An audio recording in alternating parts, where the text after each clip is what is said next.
It was just like the beat and the sound of the music was really lush, and I was like, you know, this is a very sexy song, and I don't know, there was this like Prince quality to it, and I was like, you know, this is gonna be a sex song, but I don't really identify with like S&M club bangers, and I don't think a lot of people either do either. But I think, you know, it's obviously fun to listen to and to dance to, but I think for me, it's a cautionary tale.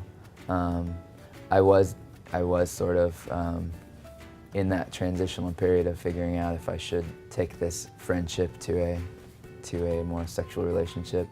It's scary for me just because as a Mormon kid and in a Mormon band, where I mean we're a band full of Mormons, we're not a Mormon band, to be open about me being sexually active, and I was most nervous about my parents, like, because my dad even is like, why would someone ask you about your sex life? And I was like, well, the song's called Sleeping with a Friend.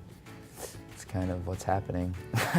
So there was like that, but I think that's just an example of like, you know, it's fun to be open and honest about things, and I think I'm an awkward guy, and so it's not about me like trying to desperately hook up. It's more about thinking about it and the danger involved and the risk. So it's very dorky. It's a dorky song.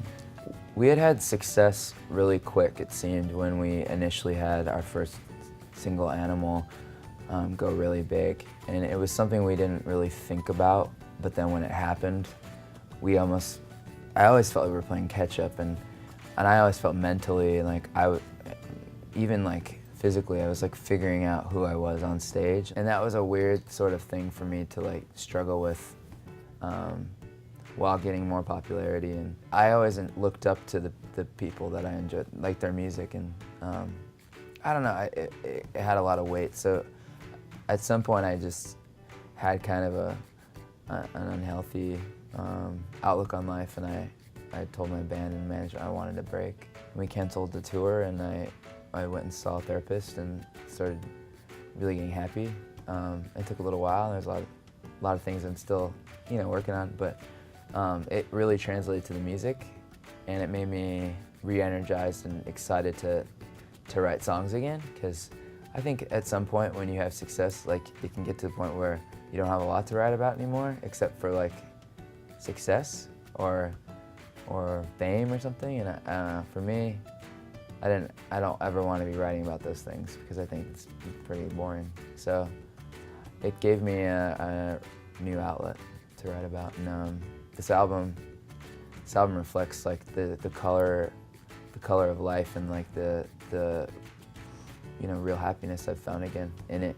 And at moments there's a cry for help and sadness, but I think it's a really, really fun pop record at the heart of it, and something with a message too. So yeah, you know, I think as more songs are put out and the album's finally out, like, I think it'll be more obvious. I felt like listening to the songs, I really see clearly the particulars that I mentioned, but I still tend to write in a universal way for people.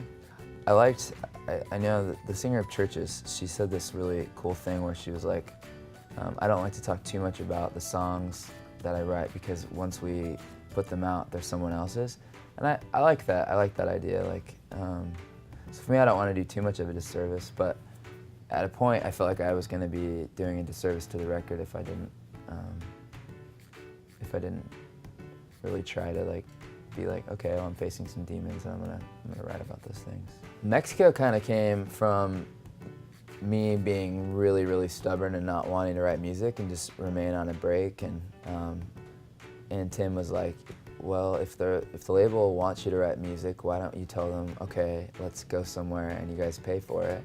And so I was like, all right. So we went to Cabo, of all places, and there weren't a lot of people there. It was freezing cold where I'm from in Utah, so it was nice weather. It got my mind off of things, and I love hanging out with him anyway, so it was fun to do that. And then he brought his computer down, and we just kind of turned the hotel room into a mini studio and pissed off the neighbors and sang loud till late at night. And And then it kind of progressed. We went on tour again with Maroon 5, and then right after that, went to Santa Barbara and rented a house and wrote more music and hung out. And it was just a series of demoing songs, and by the end it seemed like, oh, we have a record, let's make it.